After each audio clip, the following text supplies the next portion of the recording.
قبلہ یہ بھی تشریف فرما ہے، اور میں تھوڑے سے وقت کے لیے حاضر ہوں.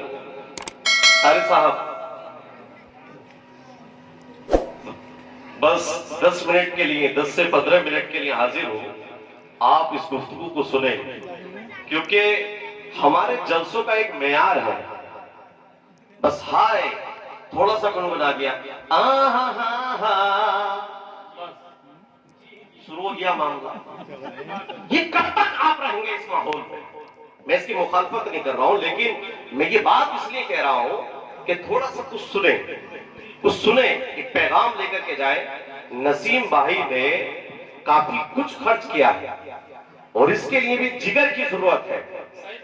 سربر کھیڑے میں کافی امیر لوگ ہیں، میں جانتا ہوں.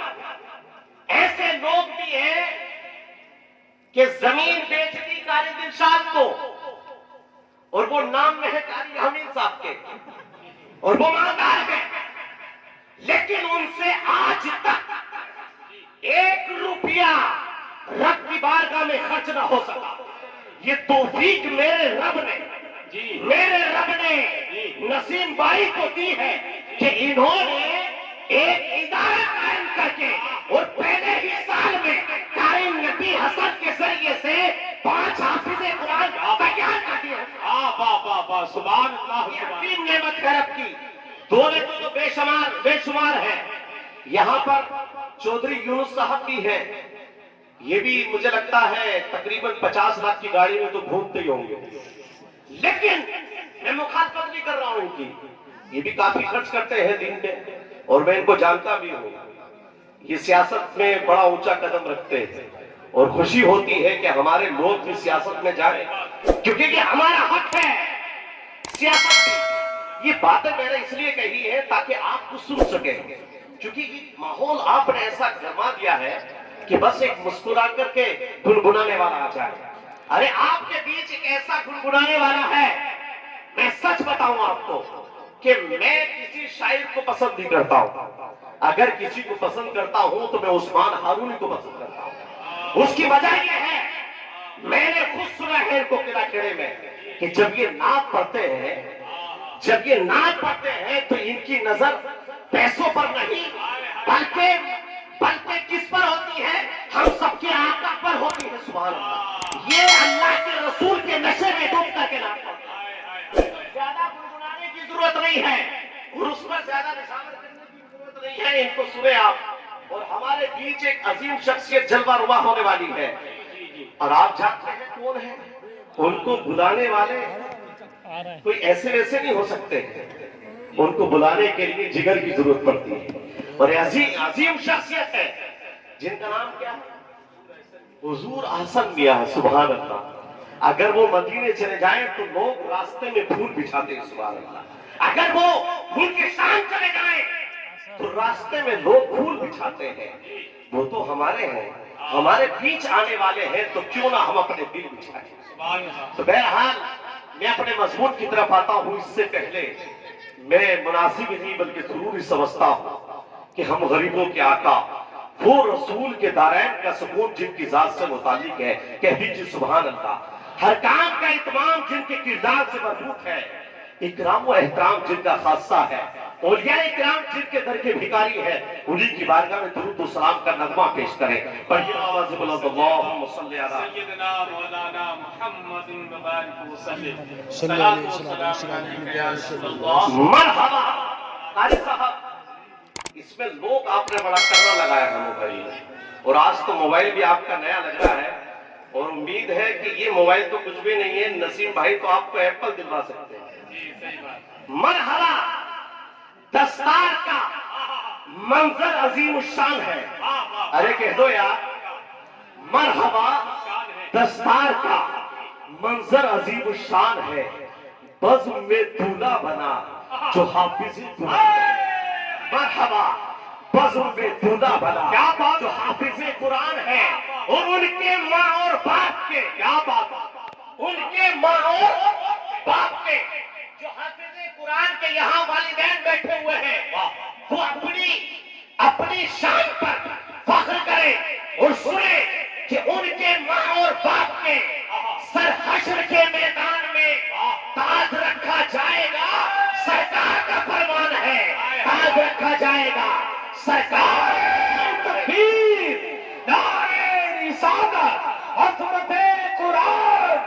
شاد حافظ قرآن مسلک اعلی حضرت.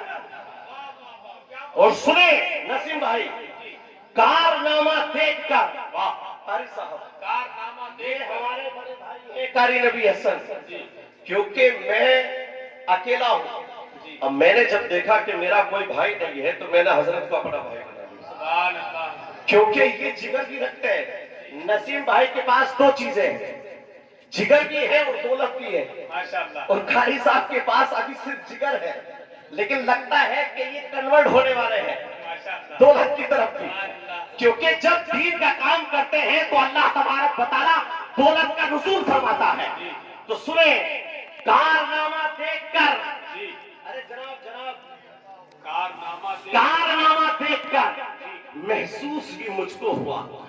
کارنامہ دیکھ کر محسوس یہ مجھ کو ہمارے ہوا. بزرگ ہیں قاری امین صاحب، کیونکہ یہ ہمارے والد گرامی کے دوست ہیں، بڑے عزیز ہیں.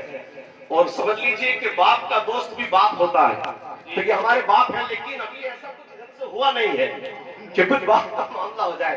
تو سبحان اللہ. کارنامہ دیکھ کر محسوس یہ مجھ کو ہوا، اس مدرسے پر یقیناً، اس مدرسے پر یقیناً غوث کا فیضان ہے. کارنامہ دیکھ کر محسوس یہ مجھ کو ہوا، اس مدرسے پر یقیناً غوث کا فیضان ہے. اس مدرسے پر یقیناً غوث کا فیضان ہے. اور مجھے قاری صاحب نے بتایا، قاری صاحب نے نہیں، جی. قاری دلشاد صاحب نے بتایا کہ جو نسیم بھائی ہیں وہ یہ سمجھتے ہیں اور ان کا ایمان ہے کہ یہ جتنی بھی دولت ہے یہ حضور غوث اعظم کا فیضان ہے نا. تو کارنامہ دیکھ کر محسوس یہ مجھ کو ہوا، ہمارے نسیم بھائی پر غوث کا فیضان ہے. واہ ہے نا؟ واہ. نعرے تکبیر، نعرے رسالت، فیضانی غوث اعظم، مسلکی اعلی حضرت، آمد علماء اہل سنت، آمد علماء اہل سنت. نعرے تکبیر. سبحان اللہ. اور سنیں آپ، میں بہت اختصار کے ساتھ اپنی بات کو پیش کرنے جا رہا ہوں.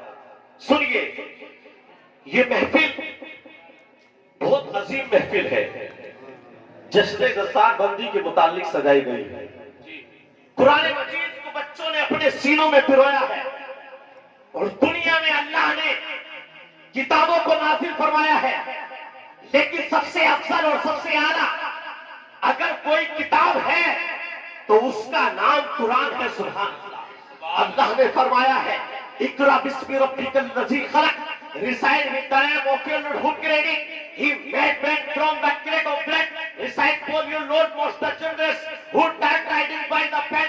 آپ ملاحظہ فرمائے، اللہ تبارک و تعالیٰ نے جب اپنے محبوب پر وحی نازل فرمائی ہے تو سب سے پہلے اللہ نے اپنے محبوب کو تعلیم کا حکم دیا ہے. سبحان اللہ. اور یہ تعلیم سب سے افضل اگر کسی میں ہے تو قرآن مجید کے اندر موجود ہے. سبحان اللہ. قرآن مجید دنیا کی سب سے افضل کتاب ہے، قرآن مجید سے کوئی افضل کتاب نہیں ہے. میں اپنی بات کو اختصار کی طرف لے جانا چاہتا ہوں.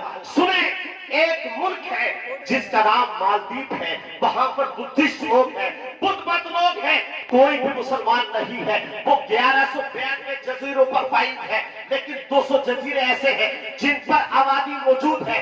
1192 جزیروں کے اندر، 200 جزیروں کے اندر انسان موجود رہے، لیکن کوئی بھی انسان وہاں مسلمان نہیں ہے. سب بدھسٹ ہے، سب بدھ مت ہے، کوئی بھی مسلمان نہیں ہے. ابن بطوطہ ہے، تاریخ ساز ہے، وہ اپنی کتاب تحفۃ النظار فی عجائب الامصار میں لکھتے ہیں. وہ کیا لکھتے ہیں سنیں آپ. ابن بطوطہ لکھتے ہیں کہ جب میں مالدیپ گیا تو میں نے دیکھا کہ مالدیپ کے اندر کوئی بھی مسلمان نہیں ہے، سب بدھسٹ ہیں. اور عالم یہ ہوتا ہے کہ ہر مہینے کی آخری تاریخ میں ایک قرآن اندازی کی جاتی ہے. قرآن اندازی، لڑکیوں کا نام ڈالا جاتا ہے، اور جس لڑکی کا بھی نام آتا ہے اس کو ندی کے کنارے ایک گھر میں دلہن بنا کر کے لے جایا جاتا ہے. یہی سلسلہ ہے. اب رات میں ایک شیطان آتا ہے اور اس گھر کے اندر اس دلہن نما لڑکی کے ساتھ بدفعلی کرتا ہے. صبح کو لوگ جاتے ہیں مالدیپ کے اندر، یہ ملک کا حال ہے، صبح کو اس لڑکی کو لیتے ہیں اور اس کو مردہ پاتے ہیں، اس کو جلا دیتے ہیں اور پھر اس کی ہڈیوں کو اسی ندی میں پھینک دیتے ہیں۔ یہی سلسلہ ہے۔ ابن بطوطہ آگے لکھتے ہیں کہ کچھ دنوں کے بعد اس مالدیپ ملک میں ایک اللہ والے کا گزر ہوتا ہے جو حافظ قرآن ہے، جو عالم نبیل ہے، جو فاضل جلیل ہے، جن کا نام ابو البرکات بربری ہے۔ یہ مالدیپ پہنچ جاتے ہیں، مالدیپ جیسی پہنچتے ہیں تو کیا دیکھتے ہیں کہ آپ راستے میں ٹہل رہے، ایک بوڑھی عورت ہے، اس کی آنکھوں میں آنسو ہے، یہ عورت روتی ہوئی کہتی ہے، یہ روتی ہوئی کہتی ہے میری تو اکلوتی بیٹی ہے، اس کا کیا ہوگا؟ آج رات اس کو میری بیٹی کو دلہن بنا کر کے دو، اس گھر میں بیٹھ کر دیں گے اور شیطان آئے گا میری بیٹی کی بربری مل جاتے ہیں۔ پوچھنے لگتے ہیں ایک بوڑھی ماں تیری رونے کی وجہ کیا ہے؟ تم رو کیوں رہی ہے؟ تو یہ بوڑھی کہتی ہے آپ کو معلوم نہیں ہے ہمارے ملک میں ہر ایک مہینے کی آخری رات کو کسی نہ کسی نوجوان لڑکی کو دلہن بنا کر کے شیطان کے حوالے کر دیا جاتا ہے۔ اس بار میری بیٹی کا نمبر آ گیا ہے، اس بار میری بیٹی کی باری آ گئی ہے، میری اکلوتی بیٹی ہے، وہ میرا سہارا ہے، میرے دل کا چین ہے، میرے دل کا سکون ہے۔ میں نہیں چاہتی کہ میری بیٹی کو سجا کر کے اس گھر میں پیک کر دیا جائے اور شیطان آ کر کے اس کے ساتھ بدسلوکی کرے اور صبح کو میری بیٹی کو جلا کر کے اس کی ہڈیوں کو ندی میں پھینک دیا جائے۔ میں نہیں چاہتی۔ ابو البرکات بربری کہتے ہیں آپ کو گھبرانے کی ضرورت نہیں ہے، آپ کو پریشان ہونے کی ضرورت نہیں ہے۔ آپ تمامی حضرات سے میری گزارش ہے